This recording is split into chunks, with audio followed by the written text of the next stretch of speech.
मंजिल मिले ना मिले ये तो मुकद्दर की बात है, हम कोशिश भी ना करें ये तो गलत बात है।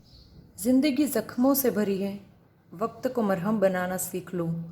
हारना तो एक दिन मौत से भी है, फ़िलहाल हौसलों के साथ ज़िंदगी जीना सीख लो।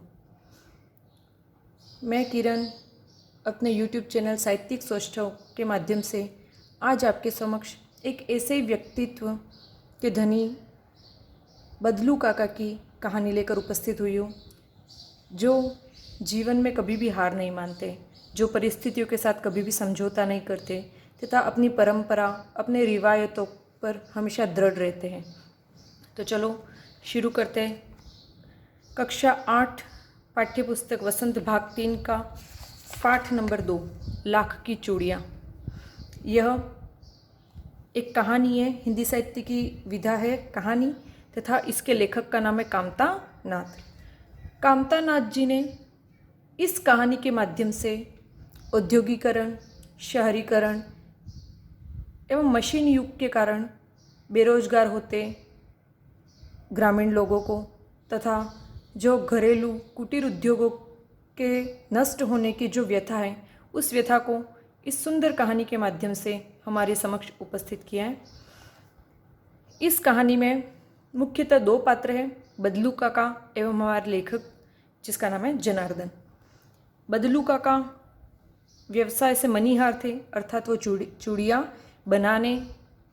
बनाकर बेचने का काम करते थे और उनकी एक बेटी है रज्जो। तो चलो शुरू करते हैं आज की कहानी, जिसका शीर्षक है लाख की चूड़ियाँ। लाख, आप सभी के घरों में, आपकी माताओं के हाथों में आपने कभी न कभी लाख की चूड़ियाँ देखी होगी। ये लाल कलर का एक विशेष पदार्थ होता है जिसे पिघला करके तथा एक सुंदर आकार दे करके जिससे चूड़ियाँ बनाई जाती है। तो जिन जिनको लाख की चूड़ियों का ज्ञान नहीं हो, वो अपनी अपनी मम्मियों से पूछ सकते हैं और वो लाख की चूड़ियों को अपने घर में देख सकते हैं। तो चलो शुरू करते हैं आज की कहानी। सारे गांव में बदलू मुझे सबसे अच्छा आदमी लगता था, क्योंकि वह मुझे सुंदर सुंदर लाख की गोलियां बनाकर देता था। इस कहानी में लेखक अपने बचपन की सुंदर यादों को याद करते हुए एक चरित्र बदलू काका का संस्मरण हमारे समक्ष पेश कर रहा है। वो कह रहा है कि सारे गांव में उन्हें बदलू नामक जो व्यक्ति था वो अच्छा आदमी लगता था। क्यों? क्योंकि ये कारण था उसका कि वो सुंदर सुंदर लाख की गोलियां बनाकर देता था। यहाँ पर गोलियां चूड़ियों के लिए है ना, क्योंकि गोल गोल आकार की होती है, बच्चों के लिए वो गोलियां। मुझे अपने मामा के गांव जाने का सबसे बड़ा चाव यही था कि जब मैं वहाँ से लौटता था तो मेरे पास ढेर सारी गोलियाँ होती, रंग बिरंगी गोलियाँ जो किसी भी बच्चे का मन मोह ले। लेखक के मामा के गांव का रहने वाला था बदलू। बदलू जो था वो लेखक के मामा के गांव में रहने वाला। जब भी लेखक अपने मामा के गांव जाता था, बड़ा चाव था, मतलब बहुत रुचि थी उनका, बहुत मन करता था कि वो अपने मामा के गांव जाए। और जाने का कारण क्या था कि वो जब वहाँ जाते तो बदलू काका उनको ढेर सारी कांच की चूड़ियाँ बना के देते थे, और जब वो वापस आते तो उनके पास, लेखक के पास बहुत सारी रंग बिरंगी कांच की चूड़ियाँ होती थी, जिसे देखकर सारे बच्चों का मन मोहित हो जाता था। लेखक फिर उसे अपने गांव जाकर अपने दोस्तों को दिखाता था। वैसे तो मेरे मामा के गांव का होने के कारण मुझे बदलू को मामा कहना चाहिए था। जैसे कि हम हमारे मामा के गांव में जितने भी और लोग रहते हैं जिनको हम मामा कह के पुकारते, तो ये कह रहे मामा के गांव का होने के खातिर बदलू भी रिश्ते में मामा ही कहलाया। लेकिन परंतु मैं उसे बदलू मामा न कहकर बदलू काका कहा करता था। लेकिन लेखक कहता है कि मैं उसको बदलू मामा की जगह क्या कहा करता था, बदलू काका। तो अगर प्रश्न पूछे कि बदलू को लेखक क्या कह के पुकारता था, तो बदलू मामा ना कहकर क्या बोलता था, बदलू काका। जैसा कि गांव के सभी बच्चे उससे कहा करते थे। क्यों अब लेखक भी उसको बदलू काका क्यों कहता था? क्योंकि वो उस गांव के जो बच्चे थे, उसके मामा के जितने गांव के बच्चे थे, उनके लिए तो बदलू काका ही हुआ। तो उनको ही देख देख करके उनके ही समान लेखक भी उसको बदलू काका कहने लगा था। बदलू का मकान कुछ ऊंचे पर बना हुआ था, मतलब ऊंचाई पर बना हुआ था। मकान के सामने बड़ा सा सहन था। सहन कहते घर के बीचों बीच जो खुला हुआ भाग रहता है। कुछ घर होते हैं जिसमें मुख्य दरवाजे और बाकी के जो कमरे होते हैं उनके बीच में एक बहुत बड़ा आंगन बना होता है। तो वो जो घर के अंदर बना हुआ जो आंगन होता है उस बड़े से आंगन को सहन कहते हैं, जिसमें एक पुराना नीम का वृक्ष लगा था। बदलू का घर ऊंचाई पे बना हुआ था और घर के बीचों बीच एक सहन था और उस सहन में एक नीम का पेड़ लगा हुआ था। उसी के नीचे बैठकर बदलू अपना काम किया करता था। बदलू क्या करता था, उसी नीम के पेड़ के नीचे बैठता और अपना जो भी काम था वो करता था। बगल में भट्टी दहकती रहती जिसमें वह लाख पिघलाया करता था। अब वो नीम के पेड़ के नीचे अपने चूड़िया बनाने का काम किया करता था। तो चूड़िया बनाने के लिए लाख को पिघलना पड़ता है। तो उसके चूड़िया वो अपनी जो खटिया रहती थी उस खाट के पास ही एक भट्टी, और उस भट्टी में हमेशा लाख को पिघलाया करता था। सामने एक लकड़ी की चौखट पड़ी रहती जिस पर लाख के मुलायम होने पर वह उसे सलाख के समान पतला करके चूड़ी का आकार देता। जैसे ही लाख पिघल जाती तो उसे वह एक छड़ के सहारे पतला कर देता, उसको आकार देता और उसको चूड़ी के समान बना देता। पास में 4-6 विभिन्न आकार की बेलन नुमा मुंगेरियाँ रखी रहती जो आगे से कुछ पतली और पीछे से मोटी होती। अब वो लेखक कह रहा है कि उसके पास ही भट्टी के पास एक चौखट पड़ी रहती थी जिस चौखट पर वो लाख को पिघला करके उन्हें सलाख की सहायता से सलाख के समान पतला, मतलब छड़ के समान पतला पतला चूड़ियों का आकार देता। और उन चूड़ियों को एकदम गोल बनाने के लिए, वो बेलन नुमा गोल बनाने के लिए वो क्या करता, बेलन नुमा जो मुंगेरिया एक ऐसी लकड़ी थी जो आगे से तो कैसी होती है, पतली, और पीछे से मोटी होती है, और जिसके द्वारा लाख को ठोक पीट करके उसको सही आकार दिया जाता।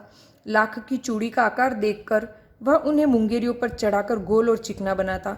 जैसे ही वो लाख को चूड़ी का आकार दे देता, गोल बना देता, फिर उस मुंगेरिये पे चढ़ा देता।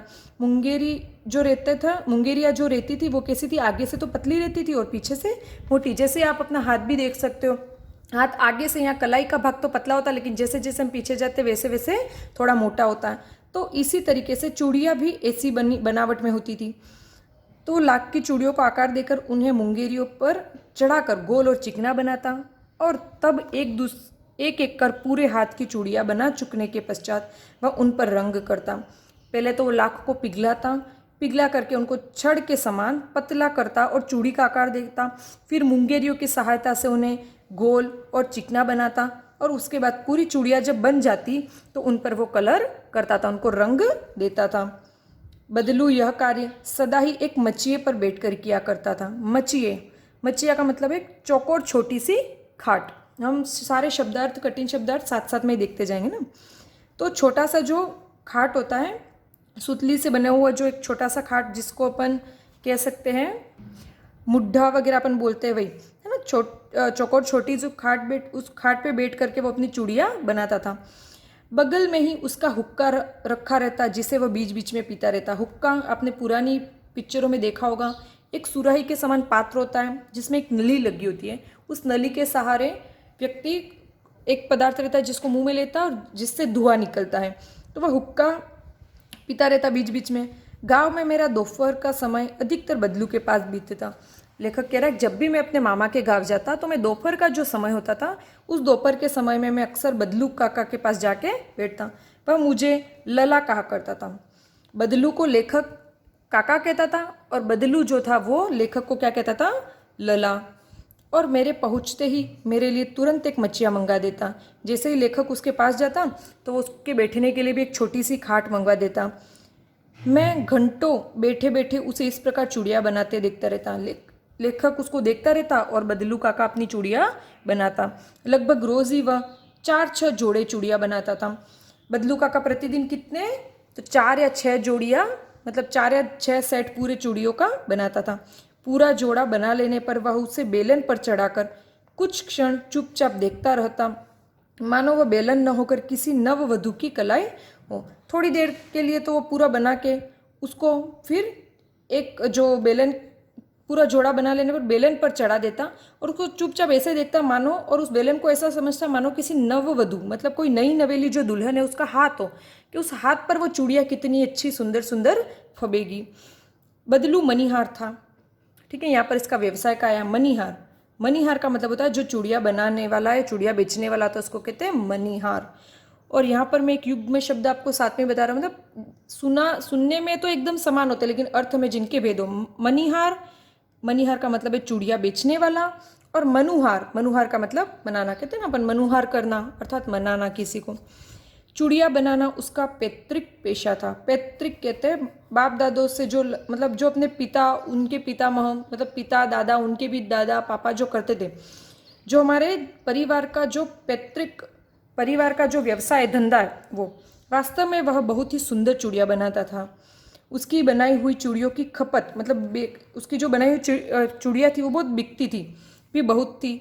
उस गांव में तो सभी स्त्रियां उसकी बनाई हुई चूड़िया पहनती ही थी। आसपास के गांवों के लोग भी उससे चूड़िया ले जाते थे। बदलू काका जो थे वो बहुत ही सुंदर चूड़ियाँ बनाते थे कि उस गांव के साथ साथ आसपास के दूसरे गांवों की जो औरतें थी वो भी बदलू काका की बनाई हुई चूड़ियाँ ही पहनती थी।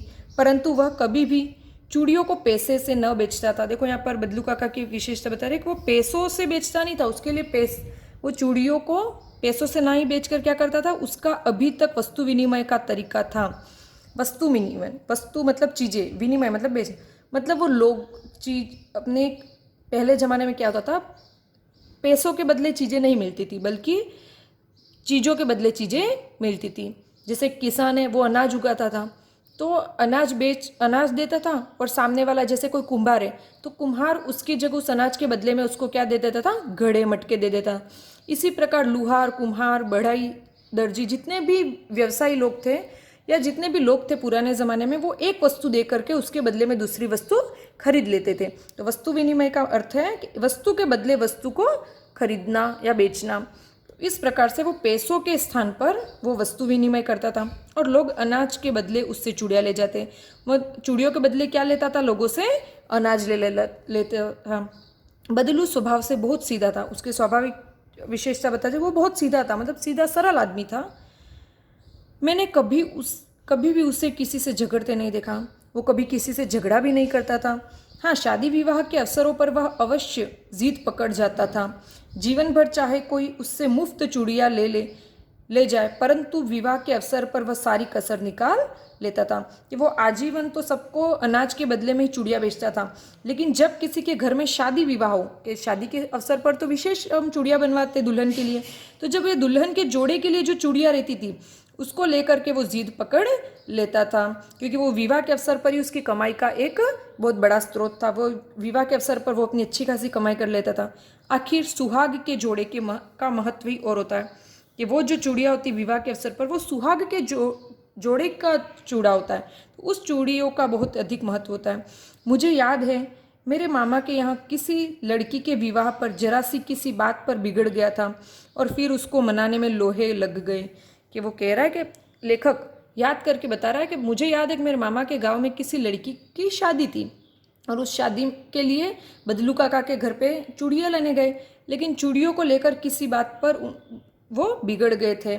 मतलब भावताओं में उनका जो था वो बराबर नहीं हो पा रहा था। अब जब वापस से बदलू काका को मनाने में लोहे लग गए, मतलब बहुत कठिन मेहनत लगी, बहुत परिश्रम लगा, तब जाके बदलू काका माने। विवाह में इसी जोड़े का मूल्य इतना बढ़ जाता था कि उसके लिए उसकी घरवाली को सारे वस्त्र मिलते, ढेरों अनाज मिलता, उसको अपने लिए पगड़ी मिलती, और रुपये जो मिलते सो अलग। कि जीवन भर तो वो चूड़ियाँ अनाज के बदले वस्तु विनिमय द्वारा खरीदता या बेचता था, लेकिन जब किसी की शादी विवाह के लिए वो चूड़ा बना के देता था तो उस जोड़े के लिए वो अच्छी खासी रकम वसूलता था। और वो क्या रकम थी कि उस जोड़े के बदले वो अपनी घरवाली के सारे कपड़े, घर में ढेरों अनाज, और अपने खुद के लिए वो पगड़ी और रुपये भी लेता था। इतनी सारी चीज़ों के बदले में ही वो शादी का चूड़ा बना के देता था। कि शादी के लिए जो दुल्हन की चूड़ियाँ होती है वो बनाने के बदले में वो उस घरवाली के लिए कपड़े, घर में बहुत सारा अनाज, खुद के लिए पगड़ी और रुपये भी लेता था। आगे देखते हैं। यदि संसार में बदलू को किसी बात से चिढ़ थी तो वह थी कांच की चूड़ियों से।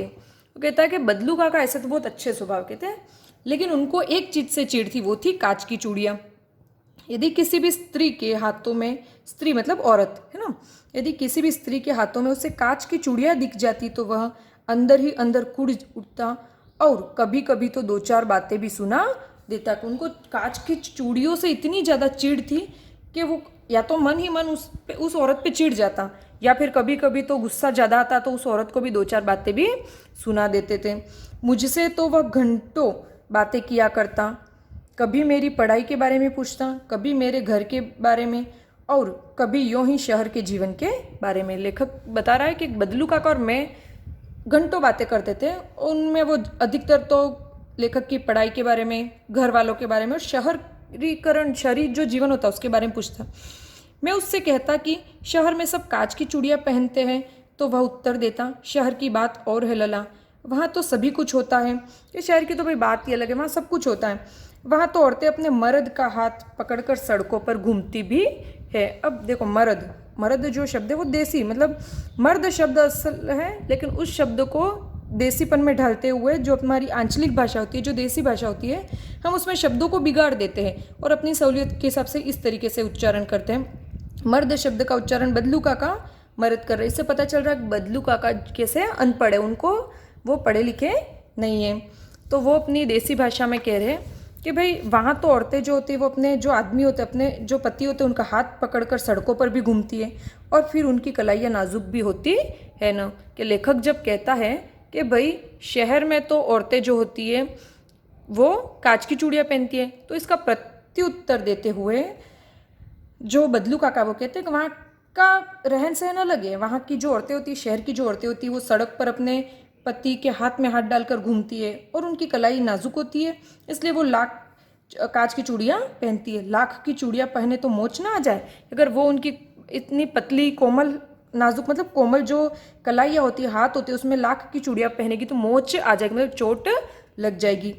कभी कभी बदलू मेरी अच्छी खासी खातिर भी करता, मतलब कभी कभी कहते हैं कि लेखक कहता है मैं रोज जाता था दोपहर में, तो कभी कभी वो बहुत अच्छे से मेरी मेहमान नवाजी करता, खातिरदारी करता, अर्थात मेरा ख्याल भी रखता। कैसे? तो जिन दिनों उसकी गाय के दूध होता वह सदा मेरे लिए मलाई बचा कर रखता, और आम की फसल में तो मैं रोज ही उसके यहाँ से दो चार आम खाता। परंतु इन सब बातों के अतिरिक्त जिस कारण वह मुझे अच्छा लगता था वह यह था कि लगभग रोज ही वह मेरे लिए एक दो गोलियां बना देता था। अब लेखक के लिए बदलू काका बहुत सारी चीज़ें रखता था, लेकिन लेखक को सबसे ज़्यादा बदलू काका इसलिए पसंद था क्योंकि रोज़ एक दो गोलियां, मतलब एक दो चूड़ियाँ रोज अलग से बना करके लेखक को देता था। उसके अलावा उसके गाय के जो दूध की मलाई थी वो लेखक के लिए निकाल के रखता था, और गाय के वो लेखक के लिए आम भी अलग से निकाल कर रखता था। लेखक को वो आम खिलाता था, मलाई खिलाता था, और लेखक को रोज़ दो चार गोलियां अर्थात एक दो जो चूड़ियाँ थी वो बना कर के भी देता था।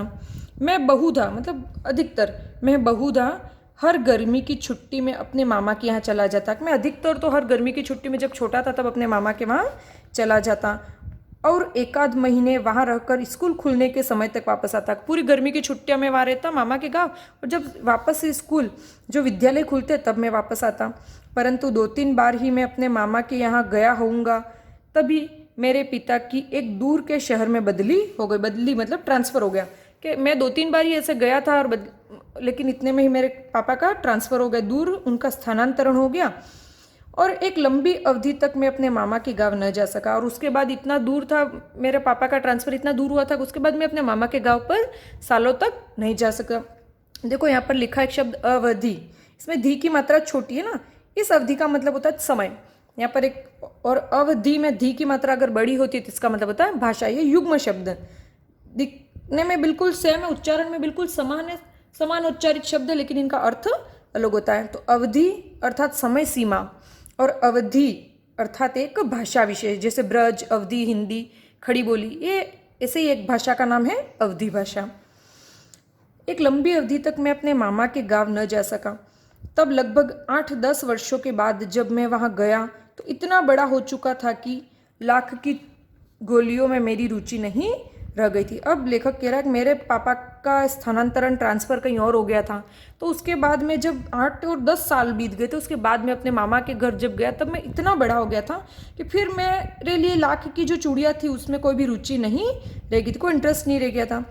अतः गांव में होते हुए भी कई दिनों तक मुझे बदलू का ध्यान न आया। फिर वो लेखक कह रहा है कि मैं उसके बाद मेरे 8-10 सालों के बाद जब मैं अपने मामा के गया तब मैं इतना बड़ा हो गया था कि मुझे उन चूड़ियों से प्रेम नहीं रहा था, उनमें मेरी रुचि नहीं रह गई थी। और मैं जब गया तो कई दिनों तक उस गाँव में रहा, फिर भी मुझे बदलू काका का ध्यान नहीं आया।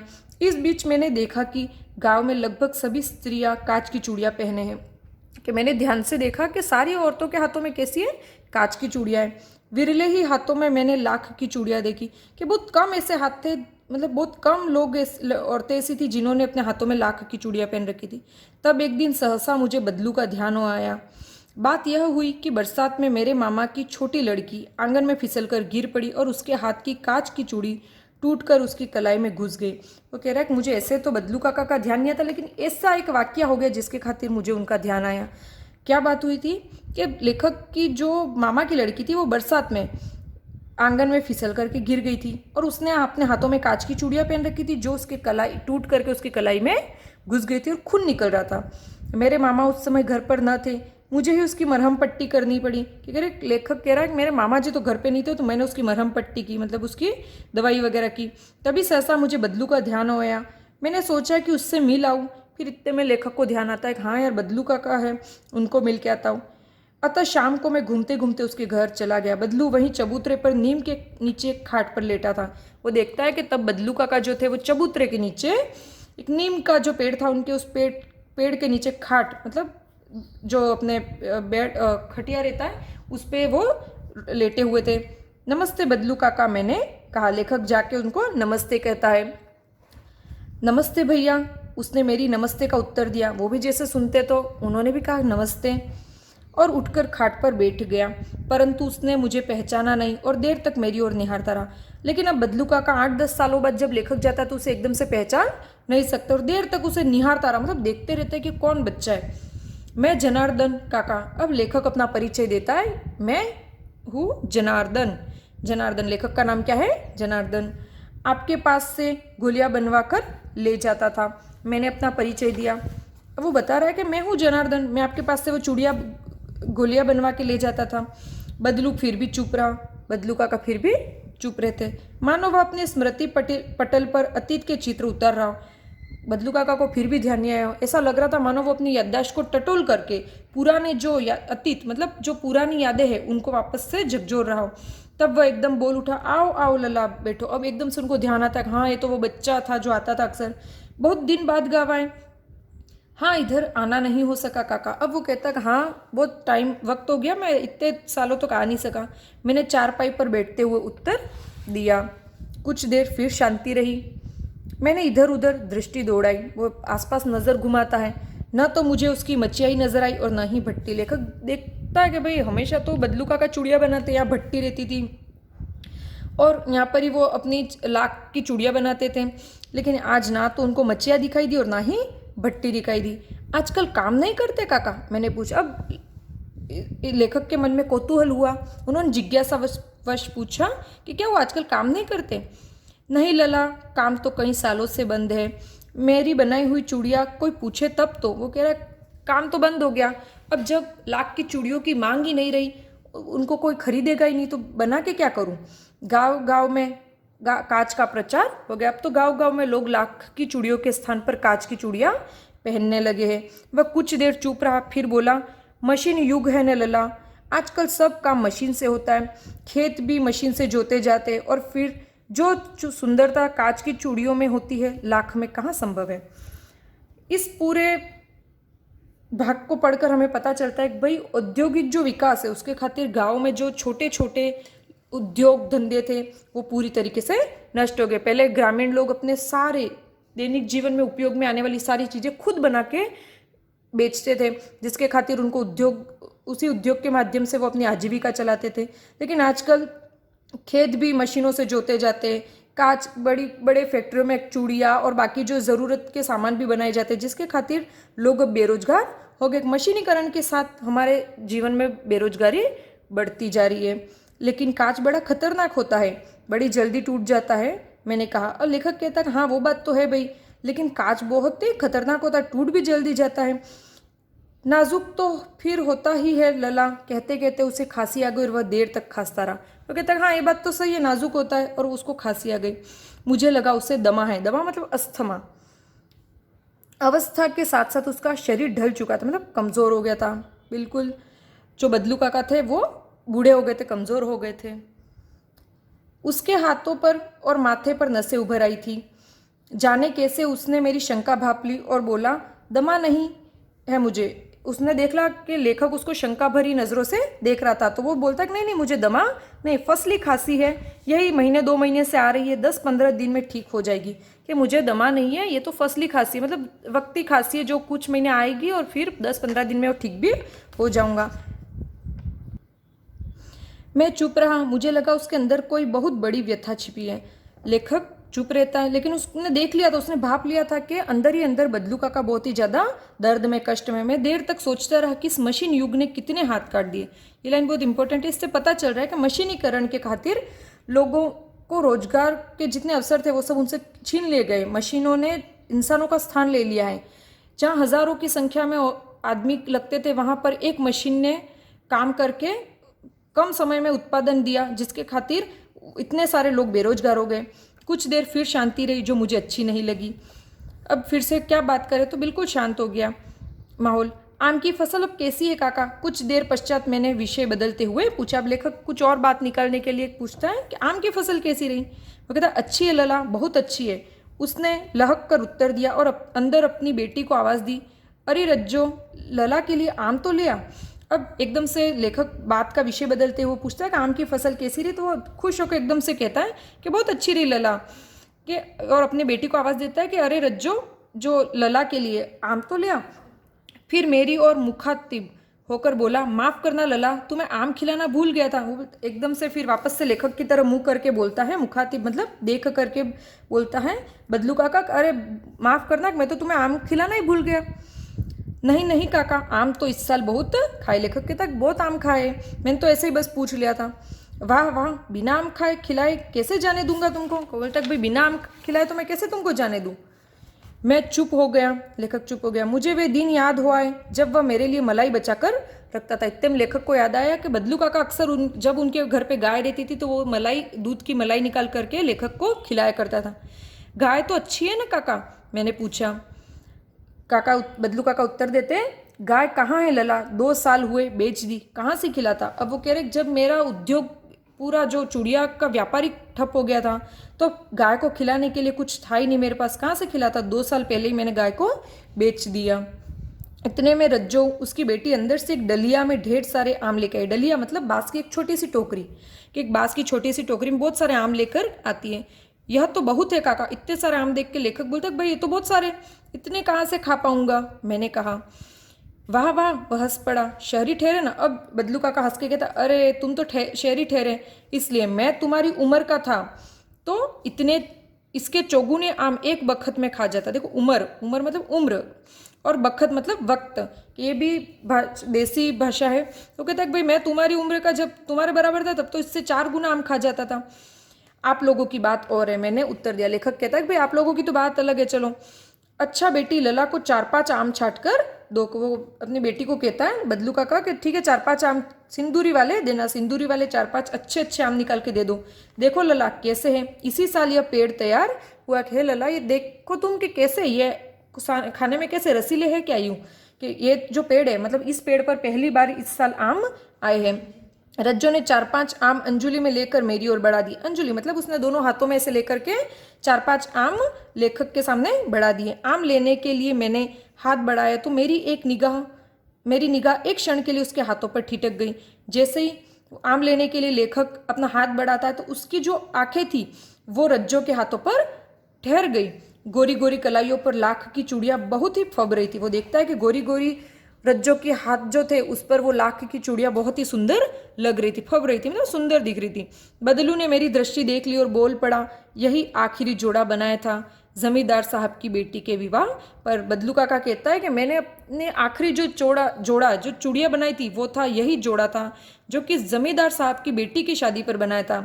10 आने पैसे मुझको दे रहे थे, लेकिन वो उसके बदले में मुझे सिर्फ कितना दे रहे थे? 10 आने पैसे के। 10 आने पैसे, तब रुपये नहीं, आने और पैसे चलते थे। क्योंकि 10 आने पैसों में मुझसे ये वो चूड़ियाँ लेना चाहते थे। मैंने जोड़ा नहीं दिया, कहा शहर से ले आओ। यहाँ पर पता चल रहा है कि वो कितना स्वाभिमानी व्यक्ति था।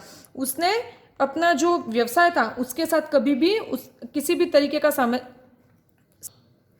तरीके का समझौता नहीं किया। वो कहता है कि भाई 10 आने पैसे में चाहिए तो आप शहर से ले आओ, मैं तो नहीं दूंगा। मैंने आम ले लिए और खाकर थोड़ी देर पश्चात चला आया। लेखक कहता है कि मैंने खाया पिया और उनसे बात करके आ गया। मुझे प्रसन्नता हुई कि बदलू ने हार कर भी हार नहीं मानी। वो कहता है कि लेखक कहता है कि मुझे बहुत खुशी हुई, बदलू काका ने भले लाख की चूड़ियों की मांग कम होने के खातिर वो व्यवसाय छोड़ दिया, उन्होंने लाख की चूड़ियाँ बनाना छोड़ दी, लेकिन आखिरी दम तक कभी भी उन्होंने अपने व्यवसाय के साथ समझौता नहीं किया। उसका व्यक्तित्व कांच की चूड़ियों जैसा न था जो कि आसानी से टूट जाए। कि कांच की चूड़ियाँ जैसे क्षण भंगुर होती है, वो एक चोट में टूट जाती है, लेकिन उसके जो लाख की चूड़ियाँ होती है वो अच्छी रहती है। तो कहते कांच की चूड़ियों जैसा बदलू काका का व्यक्तित्व नहीं था जो एक चोट में टूट जाए। बदलू काका ने भले अपना व्यवसाय छोड़ दिया था, लाख की चूड़ियों की मांग खत्म हो गई थी, लेकिन फिर भी आखिरी दम तक उन्होंने अपने व्यवसाय के साथ कोई समझौता नहीं किया। उन्होंने अपनी मांग पर वो अड़िग रहे और उन्होंने वो चूड़ियाँ जमींदार साहब की बेटी के लिए नहीं दी, उन्होंने जमींदार साहब को बेची नहीं। बदलू काका की जो चारित्रिक विशेषता है वो हमें इस पूरे पाठ के माध्यम से पता चलती है कि वो एक सरल स्वभाव का व्यक्तित्व था।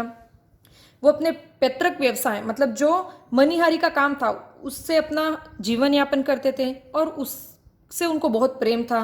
वो बहुत हुनरमंद थे क्योंकि उनकी जो लाख की बनाई हुई चूड़ियाँ थी वो बहुत ही आसपास के सारे गांवों में औरतें पहनती थी। वो परंपरावादी भी थे, अर्थात उनको लाख से प्रेम था। वो कांच की चूड़ियों से बहुत ज़्यादा चिढ़ते थे और सुहाग के जोड़े का भी उनके लिए अपना एक अलग महत्व था। वो बाल प्रेमी थे, अर्थात उनको लेखक से बच्चों से बहुत प्रेम था। वो लेखक को बहुत प्रेम से बुलाते थे, उसको उनके लिए मलाई आम और अलग से चूड़ियाँ भी बना के देते थे।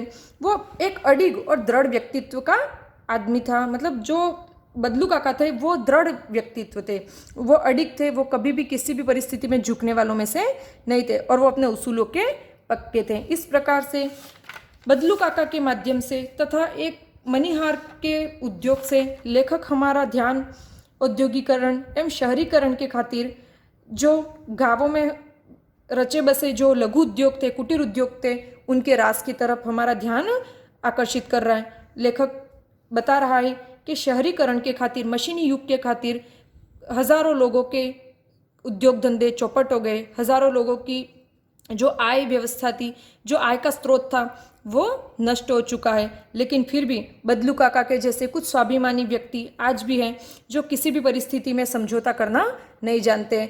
उनके लिए उनका जो उद्योग है, उनका जो हुनर है, उससे उनको अत्यधिक प्रेम था। इस प्रकार आज का पाठ यहाँ पर समाप्त होता है। धन्यवाद।